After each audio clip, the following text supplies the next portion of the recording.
Hi there, it's me, Peter, Iridium Consulting. I was going to talk about leaders this week, leaders and leadership, and I thought, no, maybe I better talk about teams before I talk leaders. There's a logical point, you can't, teams need leaders, leaders need teams to follow them, so you have to talk about teams first of all. So a couple of interesting things and a couple of interesting points about teams. One is that if you get a group of people and ask them to do something challenging outside, you will find that that group of people breaks up into smaller informal teams. And those small teams are of a particular size. They're not so small that they can't achieve anything, and they're not so big that everybody in it doesn't know everybody else. And as I say, there's a specific size. I think that size is 7. Some people say 8, some people say 9. I like the number 7 because it's an uneven number, gives one person for the casting vote. So 7 people on a team, in my view, works really well.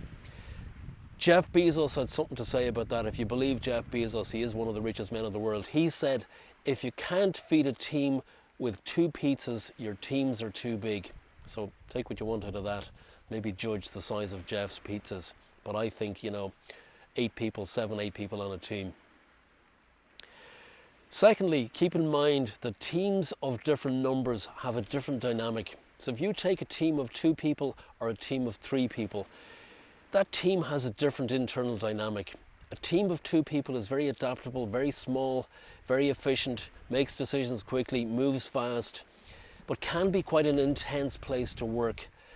A team of 3 people maybe is a little bit slower, a little bit less adaptable, but it's a much nicer place to work. It's much easier to make decisions because they have that odd number which gives the casting vote. So teams of 3 sometimes work better than teams of 2. In the same way, teams of 7 often work better than teams of 6. So keep in mind that different teams with different numbers work in different ways. Lastly, interesting point about teams. Informal teams will look for leaders. They will look for somebody to guide them in the right direction. They will look for leaders, and that leader will have a better understanding than the others on the team, a better understanding of what they're trying to achieve, a better understanding of where they're going, a better understanding of the challenges along the way, and last but not least, that person will be able to communicate that path to the other members of the team. That's me, Peter, Iridium Consulting.